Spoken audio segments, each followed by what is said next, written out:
ये उस जमाने की बात है जब लोग इंसानों की तिजारत किया करते थे। इंसानों को मंडियों से खरीद कर गुलाम बनाकर रखा जाता था। ताकतवर गुलामों से सख्त मेहनत मजदूरी के काम करवाए जाते थे। जब ये गुलाम जरा कमजोर और बूढ़े होते हुए नजर आते तो उनके बदले में गुलामों का तबादला मंडियों में किया जाता था। मुल्क कना में एक ऐसा ही नेकदिल इंसान अब्दुल्लाह ताजिर रहता था जो कि इंसानों का ही व्यापार किया करता था। एक दिन ये ताजिर अपने कुछ कमजोर गुलामों को इंसानों की मंडी में फरोख्त करने ले गया। जब ये ताजिर मंडी में पहुंचा तो उसने एक बड़े हुजूम में देखा कि एक शख्स गुलाम को ऊंची जगह बिठाकर उसकी बोली ले रहा था। इस ताजिर ने सोचा, क्यों ना मैं भी इस गुलाम को खरीदने की बोली दूं। जबकि इस ताजिर के पास 10 गुलाम और 4 घोड़े थे। एक गुलाम खरीदने के लिए यह रकम बहुत ज्यादा थी। इस ताजिर ने जब अपने 10 गुलाम और 4 घोड़ों को फरोख्त कर दिया तो उसने भी बोली में हिस्सा लिया। इस गुलाम को खरीदने के लिए ताजिर लोग बहुत दूर दूर से आए हुए थे। वो गुलाम जिस बड़े ताजिर के पास था वो इस गुलाम की कई कई खूबियां बयान कर रहा था। हर खूबी के बदले में रकम बढ़ाकर बताता रहा। बोली कई दिनों तक लगती रही, मगर वो ताजिर हर रोज गुलाम की रकम बढ़ा देता। इस ताजिर ने जब गुलाम की खूबियां पूछी तो बड़े ताजिर ने कहा, ये गुलाम कोई आम गुलाम नहीं है। इस गुलाम पर मैंने बहुत रकम खर्च की है। मैंने जब ये गुलाम खरीदा था उस वक्त ये 10 बरस की उम्र का बच्चा था।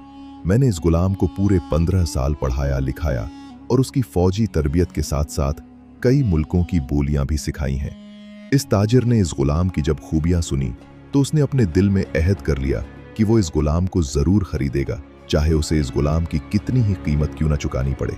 आखिरकार इस ताजिर ने कई दिनों के बाद अपने 60 गुलामों के बदले में एक महंगा तरीन गुलाम खरीद लिया और उसको अपने साथ घर ले आया। इस गुलाम को ताजिर ने अपने दूसरे गुलामों से मिलवाया जो तादाद में कहीं ज्यादा थे। आसपास की और दूर दराज के बस्ती वालों ने जब ये खबर सुनी कि अब्दुल्लाह ताजिर ने 60 गुलामों के बदले में एक गुलाम को खरीदा है, कई दिनों तक इस गुलाम को लोग देखने के लिए दूर दूर से आते रहे।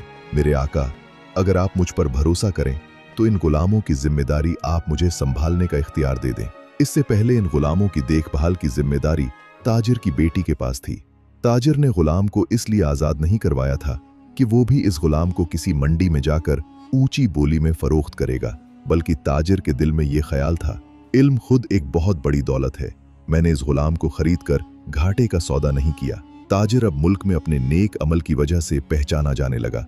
एक दिन रात के वक्त आजाद गुलाम दीवार पर कोयले से तस्वीरें बना रहा था। ताजिर की बेटी ने जब ये तस्वीरें देखीं तो उसकी रूह कांप उठी।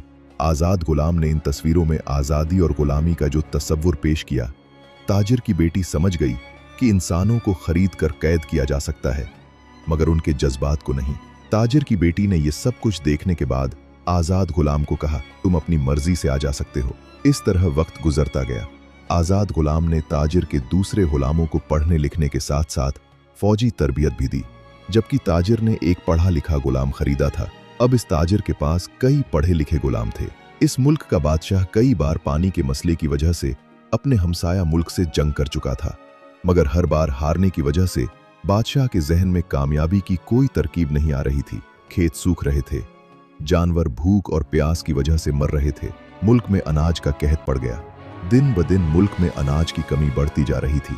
एक दिन बादशाह के वजीर ने बादशाह से कहा, बादशाह सलामत, आप मुझे बोलने की इजाजत दें तो मैं मुल्क की बेहतरी के लिए आपको कोई मशवरा दूं। बादशाह ने कहा, इजाजत है। वजीर ने कहा, यहां से 2 बस्तियां छोड़कर एक अब्दुल्लाह ताजिर बड़ा मशहूर है, उसके पास एक आजाद नाम का गुलाम है।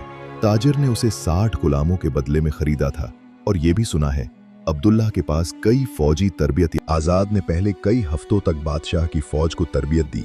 फिर एक भारी लश्कर के साथ फौज रवाना होने से पहले ताजिर की बेटी ने आजाद से कहा, मैं भी सिपाहियों के साथ चलूंगी जख्मियों की देखभाल के लिए। इससे पहले ताजिर की बेटी अपने गुलामों की देखभाल के कामों में हिस्सा लेती थी और जंग हमसाया मुल्क के साथ शुरू हो गई। ये जंग कई महीनों तक जारी रही। आखिरकार आजाद की सर्दियों में जंग करने की वजह बादशाह की समझ में आ गई। दुश्मन सख्त सर्दियों की वजह से ज्यादा देर आजाद की फौज से टक्कर न ले सका और मैदान में हथियार छोड़कर भागने पर मजबूर हो गया।